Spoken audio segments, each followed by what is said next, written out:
Esto es Del 305 al 310, con Fernando Núñez Noda en Miami y Jesús M. Rodríguez en Los Ángeles.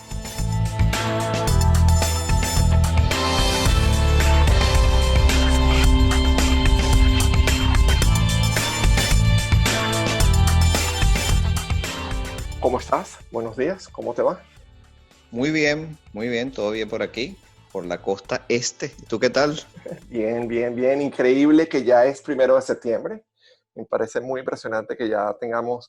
Esta semana es la semana 24 que estamos aquí en Los Bueno, Ángeles bajo las wow. órdenes relativamente sugeridas de quedarnos en casa. Sí, imagínate, vale. Sí, a mí se me ha hecho largo este año, pero a medida que el virus pareciera estarse frenando un poco, se me ha recuperado su ritmo, ¿no? Que normalmente es rápido, ¿no? Cómo pasa el tiempo en estos últimos años. Ujú. Pero al principio, por ejemplo, entre enero y marzo, abril, yo sentía que era un gran mismo día. Sí, era como una De gra- masa de tiempo imposible de sí, identificar, ¿no?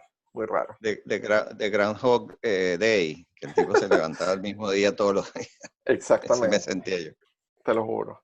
Mira, De Fernando, gra- hoy, bueno, creo que es muy pertinente hablar de las convenciones demócratas y republicanas. Ya tuvimos la oportunidad sí, de ver las dos. Así que hoy nuestro tema es nuestras opiniones, nuestros puntos de vista, ¿no? Sobre lo que vimos. Y para sí, hacerlo más fácil para nuestros oyentes y también para nosotros mismos, vamos a organizar la conversación en cuanto a tópicos y mezclando las dos convenciones para que no sea solamente la mitad del programa demócrata y la segunda mitad republicana. Vamos a mezclarlas y vamos a hablar de cada tópico desde el punto de vista de las dos exacto. expresiones. Entonces, bueno, vamos a empezar hablando. Los dos somos comunicadores sociales, trabajamos en el asunto de comunicar, de hacer llegar un mensaje. Yo tengo 30 años trabajando en televisión. Yo no sé si tú has trabajado en televisión, pero creo que como comunicadores podemos arrancar Sí. hablando, y te voy a dar a ti la palabra para que comiences, pero vamos a empezar hablando del evento como tal, cómo fue preparado, cómo fue diseñado, cómo fue producido el evento de las Exacto. convenciones dentro de este marco tan particular de una pandemia, ¿no? Sí, Y creo que definió, bueno, fue muy cómico porque todos los anunciantes, todos los periodistas hablaban de la convención poco convencional. Se convirtió en un chiste sí, repetido, pero de verdad tenía mucha razón en eso. Entonces, bueno, te doy la palabra, sí. amigo mío. Cuéntame cómo viste tú, cómo los demócratas adaptaron su convención a esta realidad de la pandemia del COVID-19. Ok, bueno, muy interesante este ángulo, ¿no? Yo creo que los demócratas, bueno, le dieron un altísimo grado de atención al COVID-19, porque eso fue lo que marcó la diferencia entre su convención y la republicana. Yo creo que ellos, bueno, el mensaje era que esto es un virus que hay que respetar, pues hay que tomarlo, hay que mantener las mismas condiciones y las mismas sugerencias que ha dado la comunidad médica, pues que se llevan en la calle, pues hay que llevarlas a la convención. Entonces, por supuesto, se caracterizó por el distanciamiento social, el uso de máscaras, etcétera, y la no acumulación, tú sabes, grandes acumulaciones de personas y sobre todo de público en el lugar donde se hizo la convención. Por supuesto que esto crea un ambiente muy distinto al de una convención normal, que está llena de gente que aplaude, que grita, que saluda, y da una impresión de, bueno, un poquito de soledad, pero Ujú. yo creo que ese respeto por el distanciamiento social y las precauciones mínimas que deben tomarse, a mí me pareció positivo como mensaje, ¿no? Ujú. Pero bueno, fue bastante atípico, porque uno lo que espera es gente gritando y aplaudiendo Mm. y aplaudiendo repetidas veces a medida que los candidatos o los participantes expresan sus consignas, ¿no? Ujú. Bueno, mira, a mí hay dos cosas que o tres cosas que me llamaron la atención, unas positivamente, otras no tanto, ¿no? Ujú, Una, por ejemplo, fue cómo está ocurriendo, o cómo se podría vislumbrar un poco la, la polarización y el centrismo en el Partido Demócrata, ¿no? ujú. Yo creo, me parece a mí, tú lo dijiste en un programa, tú dijiste que el gobierno de Obama había sido un gobierno tremendamente centrista. Yo estoy de acuerdo. Yo estoy de acuerdo, o sea, mucho más centrista de lo que esperábamos muchos, ¿no? Ujú, Yo creo que Biden va a seguir ese camino. Yo creo que él es un individuo al final del día, me parece a mí moderado. Es un hombre del establishment, un hombre que ha tenido una carrera en el Congreso de décadas. Su ámbito es ese, pues, el negociar, estar en un lado de los dos lados del aisle, él ha estado en uno. ujú. Yo creo que eso lo ha llevado a la costumbre de negociar y de entenderse con los republicanos.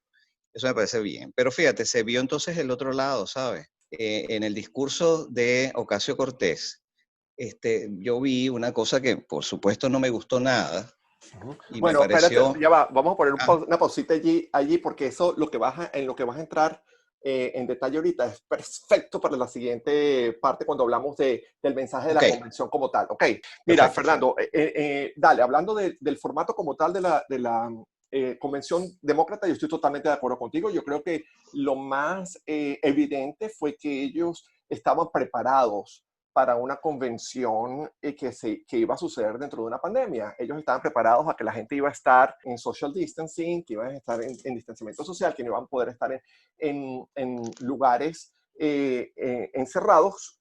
Y entonces prepararon esas 3 horas, esas 2 horas, 2 o 3 horas de horario estelar cada noche, cargadas de unos mensajes que fueron diseñados y producidos especialmente para esa nueva realidad, ¿no? Entonces yo siento que, a diferencia de otras convenciones convencionales, para seguir con el chistecito, Ujú.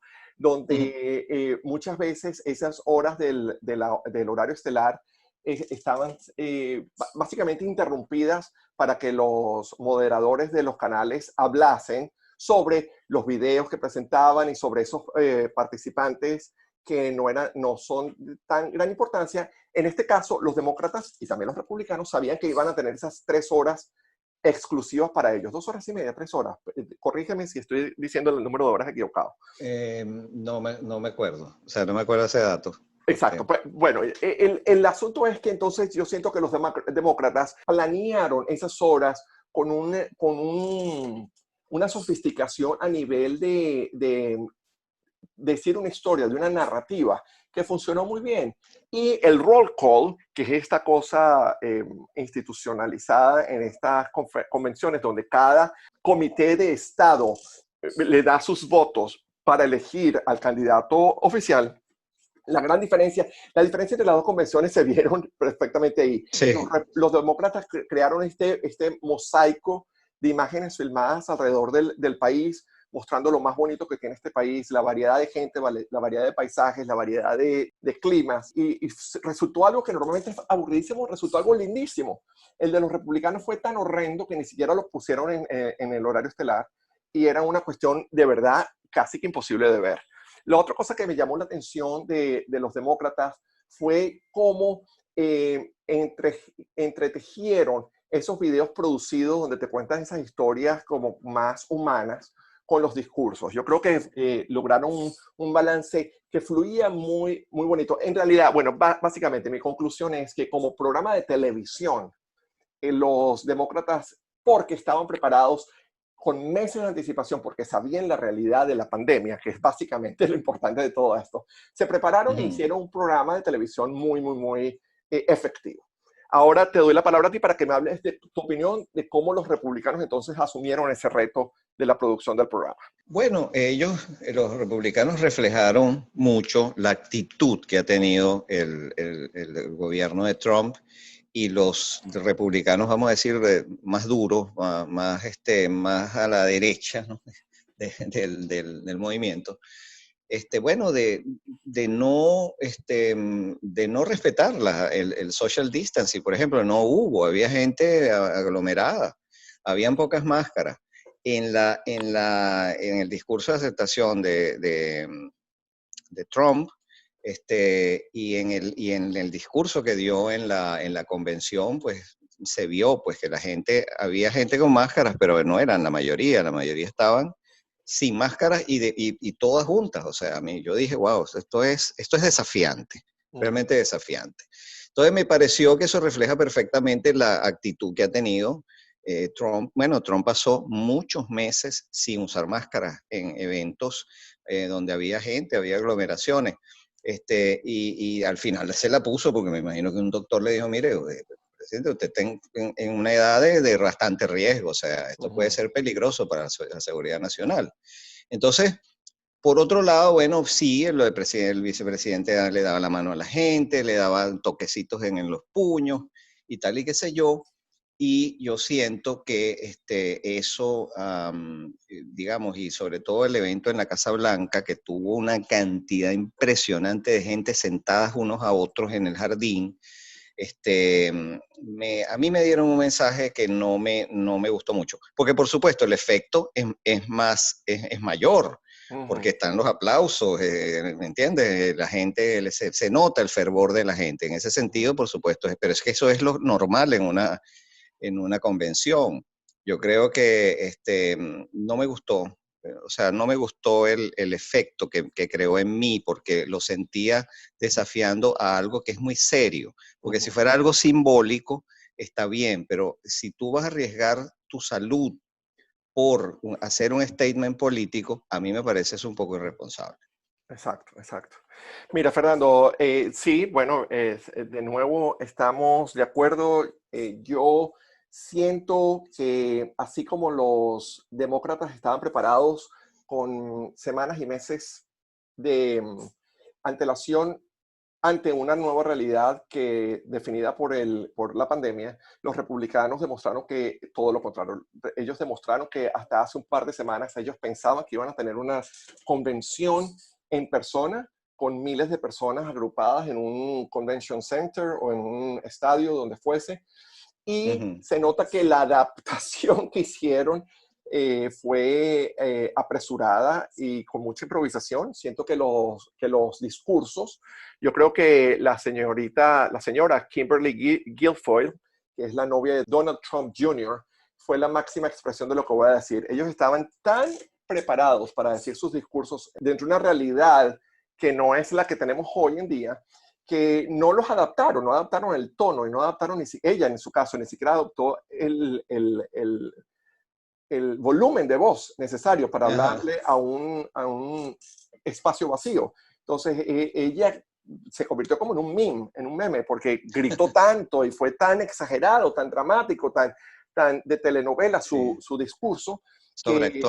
Sobreactuado, que es precisamente por lo que tú dices, ¿no? Cuando tú no tienes a una multitud enfrente de ti aplaudiendo y dándole ese apoyo, ese soporte que necesitas a esas grandes frases que gritas, se sienten increíblemente vacías y banales y sobredramáticas, ¿no? Entonces, yo siento que los republicanos fallaron enormemente. Yo voy a hablar un poquito más, cuando hablemos de los discursos de los candidatos, un poquito más de la noche en la Casa Blanca, pero a nivel de evento, sí sentí una diferencia muy grande entre cómo los demócratas estaban preparados para una convención durante una pandemia y los republicanos como realmente cada vez que tienen una oportunidad demuestran que están desafiando, utilizando la palabra que tú utilizaste, la realidad en la que vivimos.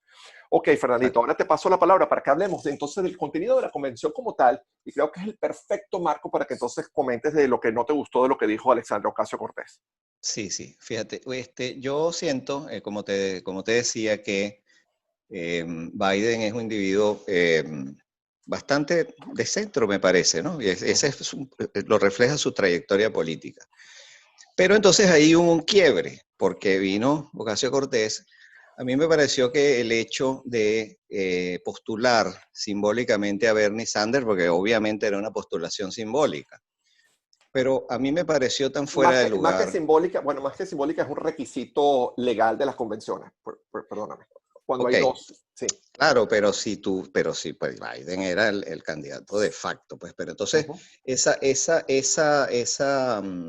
postulación de Bernie Sanders, sabiendo que no tenía el menor chance, es a mi juicio dos cosas. ujú, Primero, me pareció, aunque es una cosa totalmente subjetiva, un poco de falta de respeto con Biden, que ya tenía la nominación en la mano y que, digamos, aclamarlo casi unánimemente iba a ser también un statement importante. ujú, Pero más que eso, pues ella tiene el derecho a postular a quien quiera, pero más que eso, ella ya se identifica claramente con el ala radical del Partido Demócrata, que es precisamente la que está dando la peor imagen posible con estas organizaciones como Antifa y como Black Matters, que al principio pues uno pensó que eran organizaciones reivindicativas, pero que por su actuación han totalmente demolido cualquier crítica que se le pueda hacer a la actuación de la policía, que ha sido malísima. O sea, la actuación de las policías que han matado a afroamericanos, que han maltratado gente, que han apelado a la violencia. Bueno, ellos prácticamente han superado. Es como que yo quiera protestar contra algo y hago algo peor que de aquello lo que estoy protestando. Entonces ella, yo lo que creo es que ha quedado claro que ella va a ser una representante de todo lo radical e incluso todo lo violento y todo lo antisistema que pueda surgir del partido demócrata. Fíjate que uno de los ataques que hace Trump sistemáticamente, y muchos de ellos, es decir, que Biden es una especie de carta de los socialistas, ¿no? Es ujú. como un tipo que se va a infiltrar fingiendo ser moderado para poner una agenda socialista. Y él ha usado la palabra agenda socialista muchas veces. Ujú. Yo siento que eso es absolutamente absurdo, porque si seguimos el modelo de Obama, que se esperaba que fuera un tipo más tú sabes, radical, resultó ser un hombre de muy moderado y muy de centro y con muchas políticas altamente orientadas al negocio, digamos, a la economía libre, etcétera. Yo no tengo duda de eso de Biden, pero ella y esos movimientos y esos grupos son los que hacen dudar a muchas personas, como a mí, no a mí, porque ya yo no tengo duda de eso, pero muchas personas que Ujú, están en ese centro, gravitando en ese centro, que ujú. pueden ser de swing voters, ellos dicen, caramba, yo siento que Biden me convence, pero con gente como ella, si llegan a tener más poder y llegan a tener más ascendencia en el partido, yo me muevo entonces para el otro lado, aunque tampoco me guste tanto. Eso es mi Ok, opinión, pues una ok. opinión, por supuesto. Exacto, Y exacto, que exacto. bueno, eso. Vale, Y puedo decir ajá, algo, bueno, no creo que no, pero bueno, rapidito, rapidito. rapidito. Recordemos que el gran éxito del movimiento de los derechos civiles en los 60, liderados por Martin Luther King, fue la no violencia. Yo no entiendo cómo esta gente no ha imitado eso. Yo no digo que la paz, repartir florecitas, porque yo sé que hay mucha rabia por las injusticias que se han cometido, pero tú sabes que el fuego no se apaga con fuego y Exacto, más bien bueno, se están vale, igualando a los que reprimen. vale. Tenemos que hablar de este tema en otro tema que estamos hablando de de la Sí, convención hoy. Y aunque yo en mí, lo que no me deja dormir, hoy voy a hablar tangencialmente de las injusticias raciales. Estamos hablando de la convención. Entonces, yo voy a hablar entonces de la sí, sí. convención y del tema de convención demócrata primero, ¿no? Pues siguiendo nuestro esquema. Yo Ujú. siento que la convención demócrata hizo un trabajo bastante interesante explicando la figura de Joe Biden. Yo creo que aunque Joe Biden tiene tantos años como político en este país y fue vicepresidente de Obama, poco se conocía de su historia personal y de su historia política. Y la convención hizo un trabajo maravilloso, siento, explicando primero sus valores morales, familiares y de empatía, ¿no? Mostrándolo como un tipo que tiene una empatía legítima, real y que es algo reconocido por personas de ambos partidos y todas las personas que han trabajado con él en el gobierno, sean republicanos o demócratas, lo reconocen a él como un tipo que sabe escuchar, que sabe alcanzar la gente del otro bando y que sabe negociar, que de hecho tú mismo también lo nombraste. Siento que Michelle Obama hizo un trabajo sensacional en su discurso, explicando a la gente, a esa gente que votó por Trump, de una manera sutil y elegante, diciéndole, no es culpa de ustedes, es culpa de él que no supo, que no sabe lo que ser presidente significa. No es culpa de ustedes que él no está capacitado para el trabajo. Se le dio el chance y ha demostrado durante 3 años y medio que realmente no tiene la capacidad para ser presidente. Entonces siento que de una manera muy a lo Michelle Obama, que yo soy de los que la admira muchísimo, habló con una elegancia y una elocuencia y una inteligencia maravillosa, diciéndole a la gente, mira, los que votaron por él pensaban que él era un tipo capacitado, un tipo inteligente, un tipo que sabía amalgamar éxitos y que ha demostrado que la presidencia le queda grande. Barack Obama, por su parte, hizo un discurso bastante apasionado y sentido, donde casi que demuestra que casi que llora en algunos momentos, donde habló directamente de lo delicado de nuestras instituciones y de lo delicado de la democracia y el daño que se le han hecho a las instituciones, donde tantas mentiras y tantos hechos de corrupción chiquiticos se van sumando y van debilitando las bases de lo que soportan la democracia en este país y las instituciones. Y de eso hablaremos hablaré un poquito más cuando hable de Trump. Y siento que hicieron un trabajo maravilloso también presentando a Kamala Harris como esta figura joven, llena de energía, llena de optimismo, y que hizo un contraste, que hace un contraste maravilloso también con lo que vamos a hablar lo que yo voy a hablar sobre los republicanos, ¿no? Biden y Kamala hicieron un análisis bastante objetivo y realista de lo grave de la situación que estamos viviendo, con más de 180,000 personas muertas por el COVID, 30 millones de personas que perdieron su empleo, millones y millones de personas que han perdido su seguro médico, y sin embargo les dieron una oportunidad de explicar cómo un cambio es la única manera de darle la vuelta a lo que está pasando y recordarnos a todos nosotros que Biden fue al que Obama encargó con las políticas de recuperación de la economía luego de la crisis del 2007, cuando la gran recesión comenzó, y gracias a sus políticas, muchas de ellas bipartidistas, logró salvar la economía de este país, la industria automotriz de este país y millones de empleos, y comenzaron el mayor, más fuerte y más largo expansión económica que ha vivido este país hasta que vino la pandemia y la ineptitud de Trump mandó a la basura todo eso. Ok, entonces ahora nos toca hablar de los candidatos. Cuéntame qué te pareció el papel de Biden en su discurso. Bueno, mira, Biden, yo creo que fue un buen discurso.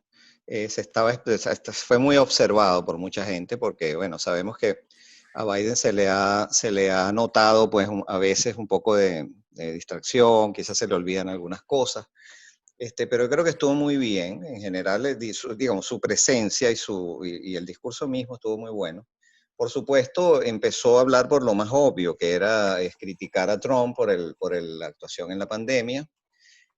Creo que también hizo un llamado a la unión. Fíjate que me gustó eso porque él mencionó un poco de la polarización entre los estados azules y los estados rojos. Y que, o sea, en cierta forma dijo, oye, vamos o sea, a terminar un poco esto de que las cosas se tienen que hacer basados en si tú eres un estado blue o si eres un estado red. Poco más tú sabes, de comunión entre ambos extremos, ¿no? Dio un sentido de urgencia para esta elección. Yo creo que todos los postulados siempre dicen que la elección en la que están participando es clave, pero yo creo que esta es bastante clave, ¿viste? Porque va a marcar dos rutas totalmente distintas. Habló de 3 conceptos que me gustaron, que fueron decencia, ciencia y democracia. ¿Ves? Ciencia. Cuando yo oigo que hablan de ciencia, pues yo pongo mucha atención, porque eso me dice mucho del mensaje. Criticó el asalto, que llamó el asalto al Affordable Care Act, al Obamacare, que sigue siendo sistemático, pero que no lo han podido tumbar porque es lo mejor que hay. y, y no hay nada que hasta ahora se haya encontrado que lo pueda sustituir. También criticó a Trump porque no acepta responsabilidades. Por ejemplo, todo lo que pasó con la pandemia al principio, Trump no, lo desdice, o sea, eso no es culpa de él. Y dice Biden que él es cozy, o sea, que es amigable con muchos dictadores y quizá la relación con Putin sea una muestra. Ujú. Bueno, criticó el estado de la economía, aunque quizá no sea tan justo eso si tomamos en cuenta que la pandemia la ha golpeado por razones que vienen de afuera, ¿no? O sea, que no son específicamente del gobierno. Bueno, habló de la necesidad pues de atender a todas las comunidades, o sea, a los negros, latinos, asiáticos, nativos americanos, un poco la inclusión, pues habló de eso, me pareció interesante. Habló de un plan de infraestructura grande, de trabajos, de la dignidad al respecto, de la importancia de la comunidad, darle funding, o sea, darle dinero público a las comunidades para que haya también un desarrollo descentralizado. Y en salud, en vez de tratar de demoler el Obamacare, más bien expandirlo, más bien sofisticarlo. También, por supuesto, no abandonar el seguro social, que también debería, yo creo que está en necesidad de un overhaul, y Medicare. Y después le dedicó un buen trecho a hablar de Kamala Harris, porque Kamala Harris va a ser sumamente importante en este gobierno. Yo creo que va a tener un rol que va a ser mucho más importante y notorio que el que tiene, por ejemplo, Pence en el gobierno de Trump. Yo siento que es bastante subalterno. Yo creo que ella va a tener un rol muy importante, además ella sería la candidata para las próximas elecciones, ya que él dijo que no iba a postularse para un segundo mandato. Entonces yo creo que fue bastante apegado a la lógica demócrata, pero, y bueno, yo creo que le dedicó un tiempo bastante justo a la mayoría de los tópicos, sobre todo los que tienen a la gente preocupada, como la economía, como la pandemia, y lo hizo pues de una manera muy moderada, muy razonable, sin grandilocuencia, y apelando también a una referencia importante que es su actuación en el gobierno de Obama, que normalmente es considerado como un gobierno exitoso. Entonces, Exacto. me gustó en general, sí. Buenísimo. Mira, déjame empezar por decir que mi opinión sobre el discurso de Biden tiene mucho que ver, y mira, no solamente mi opinión, sino la opinión de todos, incluyendo la mía, la tuya, esa opinión increíblemente favorable que suscitó, tiene que ver muchísimo que ver con la torpeza de los republicanos, bajándole la expectativa a la actuación de Biden tanto, prepararon a la gente, a todos los que le íbamos a escuchar, a que Biden iba a ser tan desastroso, que no importase qué tan mediocre pudiera haber sido, nos hubiese parecido mejor de lo que nos hubiésemos imaginado. Porque los republicanos han hecho un trabajo tan grande diciendo que el tipo no es capaz de nada, que con solo leer el teleprompter hubiese sido suficiente. Pero más allá de eso, no solamente lo hizo muy bien, sino que además, yo estoy de acuerdo contigo, yo siento que el contenido del discurso estuvo muy bien diseñado, muy bien escrito. Siento que el balance que logró de esos tres temas que tú nombraste fue muy efectivo, ¿no? Fue muy efectivo. Yo creo que lo más importante, lo que más va a ser recordado de lo que él dijo fue el tema de unificación que tú también nombraste, ¿no? Ese llamado a trabajar todos juntos, ese llamado a, a darle la bienvenida a todos los que queremos salir del hueco en el que estamos ahorita sumergidos, ¿no? Yo creo que sí hizo un trabajo interesante y efectivo también diciendo que el colapso de la economía en la que estamos viviendo, si bien el motivo fue la pandemia, es el mal manejo de la pandemia la que ha ocasionado el fracaso rotundo y el colapso de la economía de la que estamos siendo todos víctimas, ¿no? Pero en definitivas cuentas siento que ese mensaje de empatía, ese mensaje de alguien que lo escuchamos y sentimos que tiene honestidad y que tiene compromiso por lo que está diciendo, hace un contraste tan grande con lo que Trump representa y lo que Trump demuestra cada vez que habla, que creo que le va a ser más sencillo a esas personas que están indecisas o que están en el centro o que simplemente antes decían, mira, no puedo votar por Trump, pero no sé si me gusta Biden. Yo creo que Biden, y de eso podemos hablar cuando terminemos esto, cuando hablemos de opiniones más generales sobre los resultados de la convención, siento que Biden hizo un trabajo muy interesante diciéndole a la gente, ok, no solamente yo no soy Trump, yo, además de eso, soy una persona que no solamente sé muchísimo de política, sino que utilizo mis valores familiares, morales y humanos. Utilizo la empatía como algo que va a definir mi presidencia. Y, y antes de terminar, déjame comentar rapidito el que lo hubiese tenido que comentar antes cuando hablamos de la convención como acto de televisión. Esa participación del chanito que sufre de tartamudez me pareció un toque brillante. Ese niño de verdad demostró que es muy valiente. Pero bueno, ya Sí. hablamos, ahorita nos toca hablar de Trump. Dios santo querido, cuéntame, ¿qué te pareció el discurso de 70 minutos del presidente Trump? Sí, bueno, largo. 6.000 palabras, sí, 6.000 palabras. Bueno, en principio, bueno, aparte de largo, él empezó hablando con mucha grandilocuencia del COVID-19, porque yo creo que él no reconoce pues, ese inicio del año tan accidentado que tuvimos. Más bien habla de cosas que pasaron después, que más bien fueron para contener un poco todas las desaciertos. Mira, yo creo que si Trump hubiera sido un poco más, más honesto digamos, en su análisis del trabajo que se hizo en el COVID-19, hubiera sido mejor, porque se puede comprender que en una pandemia como esta, que nos agarró por sorpresa y no estábamos preparados, se cometieran errores. Pero si tú tratas más bien de ocultar esos errores y más bien transformarlos en unas victorias que realmente no ocurrieron, oye, eso queda como demasiado evidente, ¿no? Más bien lo hizo más evidente. Yo creo que un poquito de honestidad y decir, mira, al principio nos equivocamos, hubiera sido mucho mejor. Pero bueno, él habló entonces de otras cosas como el Paycheck Protection Program, que sí fue una buena iniciativa de relief, pues de alivio para muchas personas. Me consta, y he conocido muchas personas que lograron a través de esa devolución de los impuestos, porque en realidad es que te devuelven todos los impuestos que pagaste. No es un subsidio, es una devolución de los impuestos.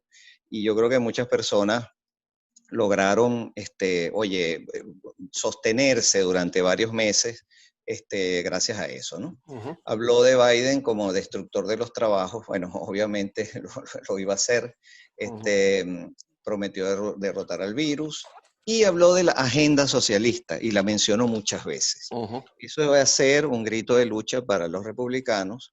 Y ahí es que yo digo que los demócratas tienen que desmarcarse, o sea, desmarcarse de esa agenda socialista que ya tiene nombre y apellido, ya la mencioné, y otras, ¿no?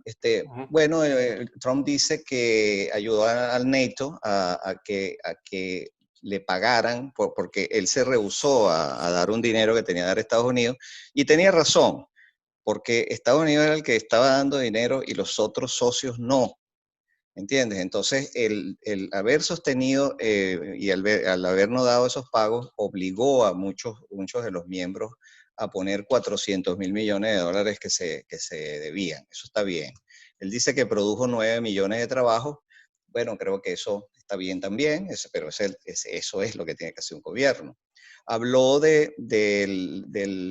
¿cómo se llama? De los pipelines, todas estas oleoductos, el de Keystone y Dakota Access. Eso es polémico y eso siempre nos trae a un punto en el que hay una cosa positiva y negativa, que es que eso genera trabajo y dinero, pero es bastante riesgoso para el ambiente. Entonces, bueno, ahí yo creo que quedó como en el medio, porque eso tiene un lado bueno, pero también un lado peligroso.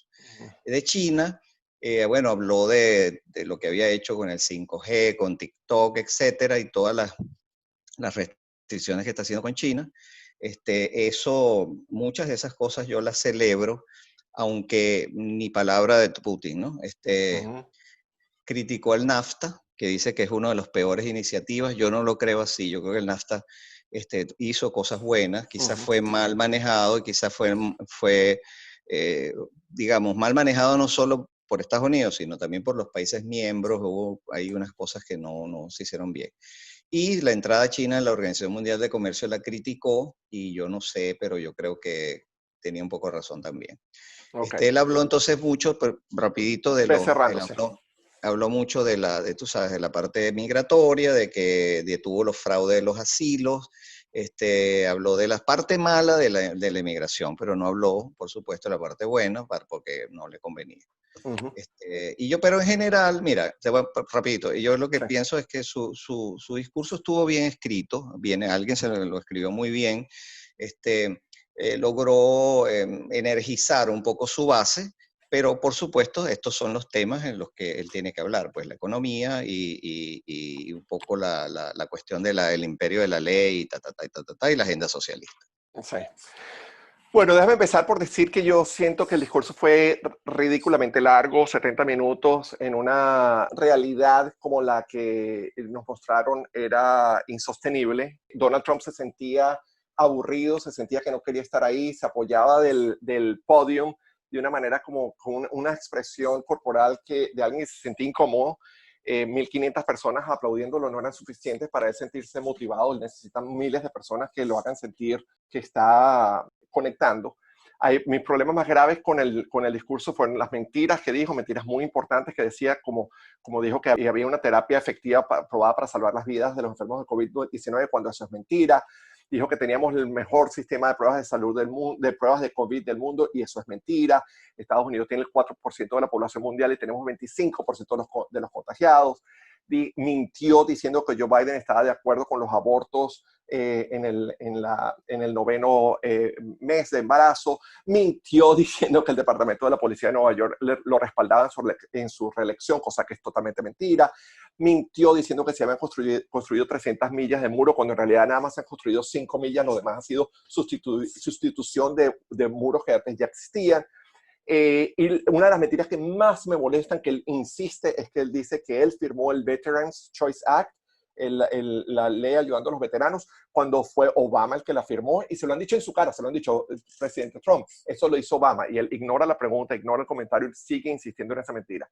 Pero hablando de ciencia y hablando de lo más grave que me pareció de su discurso, fue cuando él dijo que ellos estaban escuchando a los científicos y a la información respetada con respecto a la pandemia, diciéndoselo literalmente a 1.500 personas que no estaban usando máscaras, que no estaban usando o guardando distanciamiento social, y a los que no se les tomó la temperatura al entrar al evento. Entonces, decir en cámara, estamos siguiendo lo que los expertos dicen, y demostrar públicamente que estás haciendo exactamente con lo contrario, es algo que a mí me pareció horriblemente irresponsable. Ni hablemos de lo asqueroso, deprimente y horrible, hablando de esas cosas que dañan las instituciones cuando son tantos actos de corrupción pequeños que casi que pasan desapercibidos. Este fue uno grandísimo.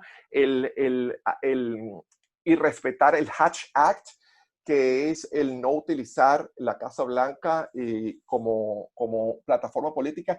En administraciones previas, para las personas que nos escuchen, ha habido personas que se han metido en problemas legales porque han sacado fotocopias en una fotocopiadora de la Casa Blanca que tenga que ver algo con una campaña política. Este señor lo utilizó como el escenario de su campaña política. Ese paneo del principio, cuando él bajó las escaleras como que si fuera Perón y Evita, utilizando eso como un reality show, y respetó la simbología, lo que simboliza la Casa Blanca, que tiene que ser siempre algo que va más allá de los intereses partidistas.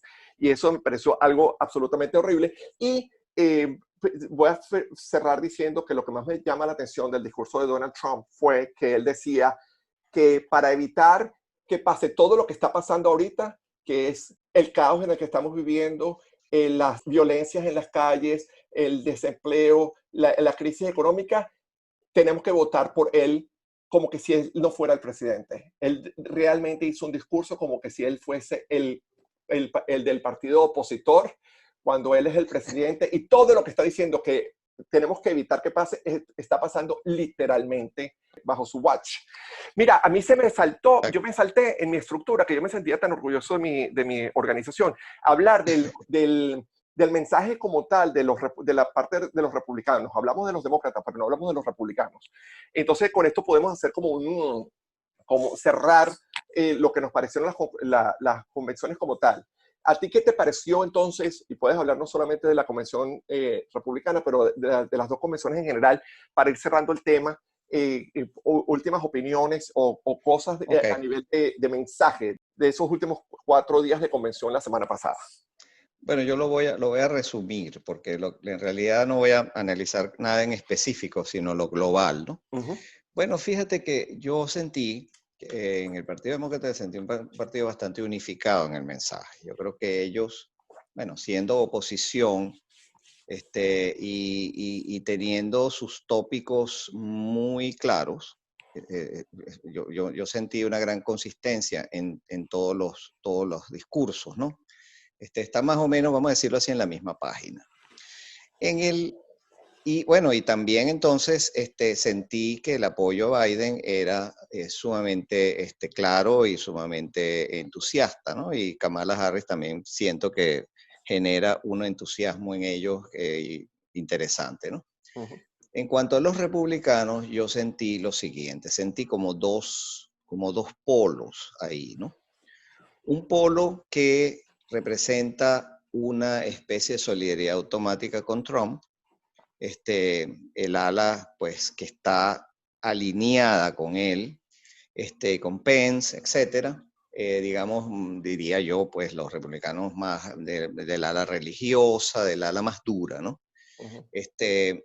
En cambio, sentí que en algunos otros, lo que sentí es que también hay hay un área en los republicanos que apoyan a Trump porque tienen que apoyarlo, pero que en cierta forma es muy posible que Trump los haya alienado a algunos áreas del partido que son probablemente los más centristas o los más tradicionalmente republicanos, ¿no? Y entonces sí sentí eso, una divergencia, como que muchos hablaron de puntos de la agenda que no están en la de Trump, etcétera, etcétera. Entonces, en pocas palabras, en la de los republicanos sentí una línea clara, una misma línea, excepto por Cortés, o sea, Ocasio Cortés, pero esa es otra cosa, Exacto. Precisamente ella lo hizo para desligarse, pero el resto está muy alineado con Biden.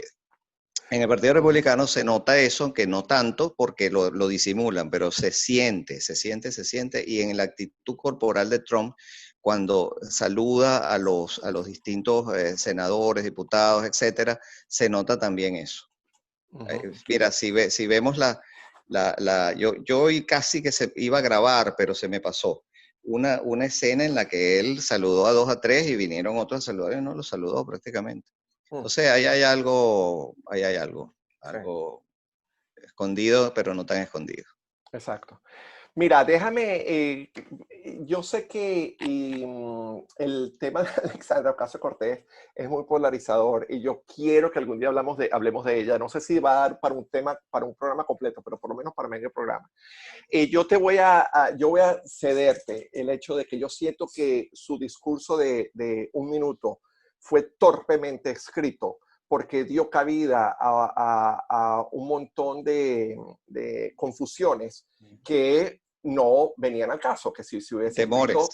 Temores exacto, temores y confusiones que hubiesen podido ser evitadas, hubiesen sido evitados si hubiese sido escrito con una mayor claridad, ¿no? Porque de hecho todos sus tweets posterior fue respondiendo a la gente que pensó que ella no estaba apoyando a Biden, diciendo que no, explicando. Cuando tú tienes que explicar algo es porque algo no funcionó bien, evidentemente. Y de eso me trae entonces a hablar convención republicana y del mensaje, y yo creo que en ese caso, que es como casi que como un chiste, no es tan importante, pero hablando de esas cosas cuando la gente tiene que explicar algo es porque algo no funcionó bien, es Donald Trump Jr. al día siguiente teniendo que decirle a los periodistas, cuando ni siquiera se lo habían preguntado, que él no estaba volando en cocaína. Es algo que tú dices, ay señor, que no tenías que decirlo y ahora como que lo confirmaste sin querer. Pero más allá de eso, lo que me impresionó más de la conferencia republicana fue el uso del miedo como estrategia política, el uso del miedo que tuvo como tema en general, no solamente Trump, pero todas las personas que hablaron.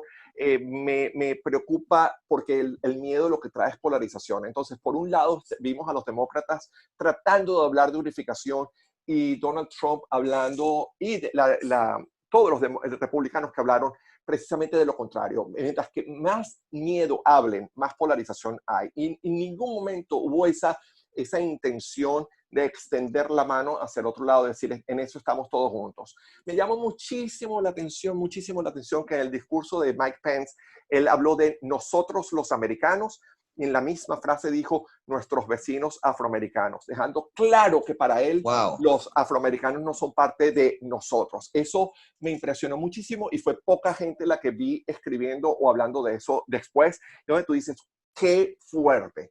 Y también sentí que el uso de personas de color, latinos, negros y asiáticos durante la convención, más allá de tratar de traer a esas personas a unirse a los republicanos, se sintió que era un esfuerzo diciéndole a los republicanos, viste, no importa que votes republicanos, no somos tan racistas como ellos creen.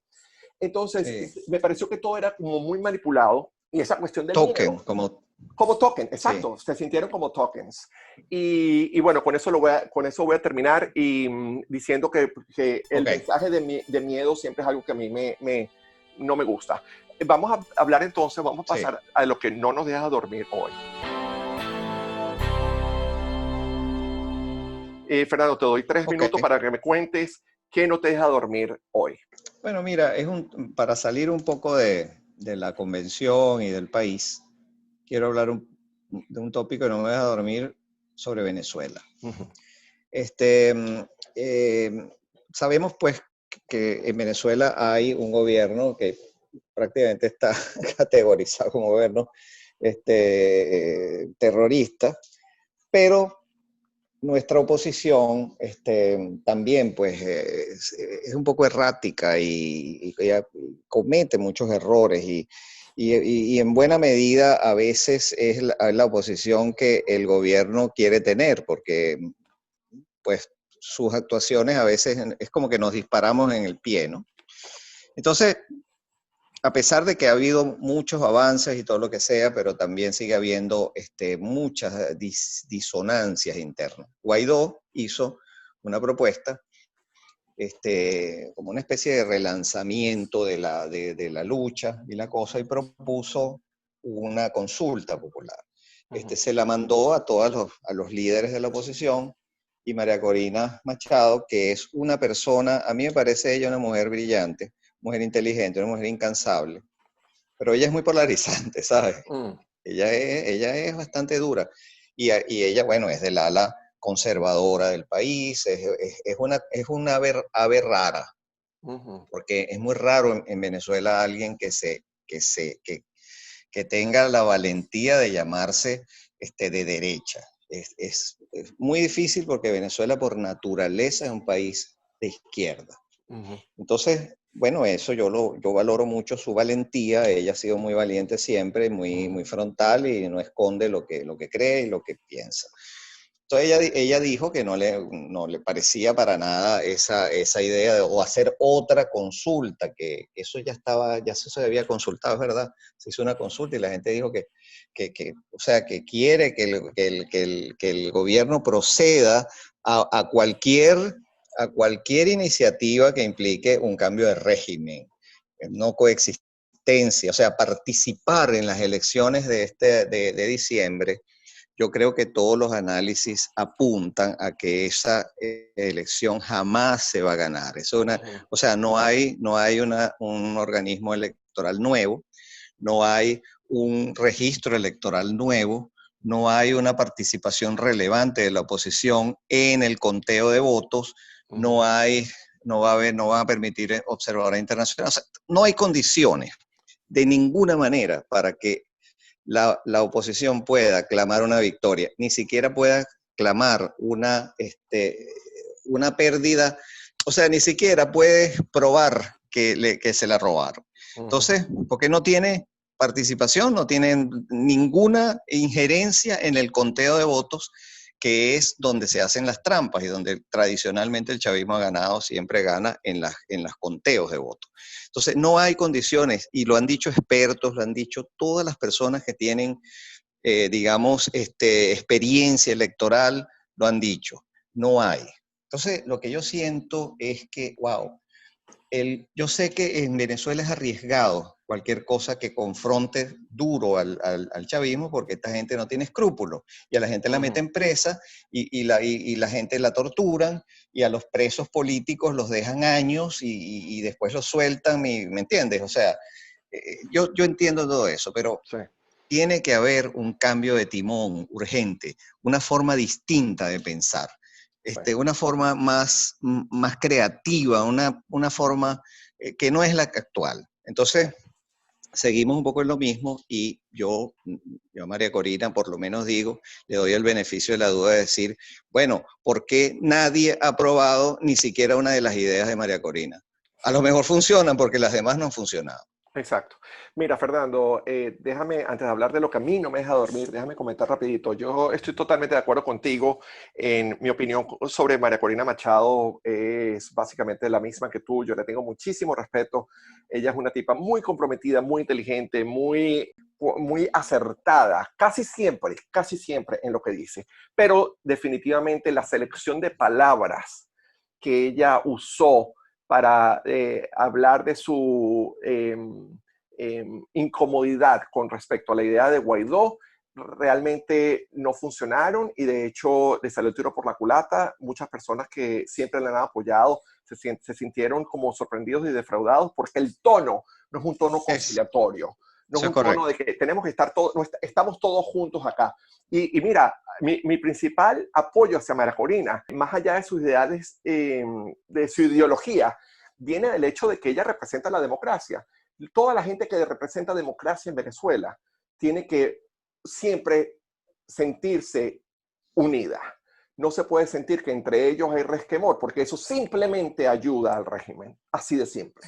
Entonces, bueno, eso para mí también. Ahora no voy a poder dormir esta noche por culpa tuya.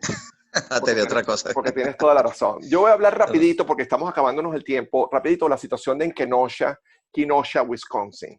La semana pasada a un muchacho negro, un señor de 27 años, Jacob Blake, le metieron 7 tiros en la espalda cuando no estaba mostrando ninguna actitud de violencia hacia los policías. En el carro en el que se estaba tratando de montar estaban sus 3 hijitos pequeños. Por la espalda, de paso. Por la espalda, exacto.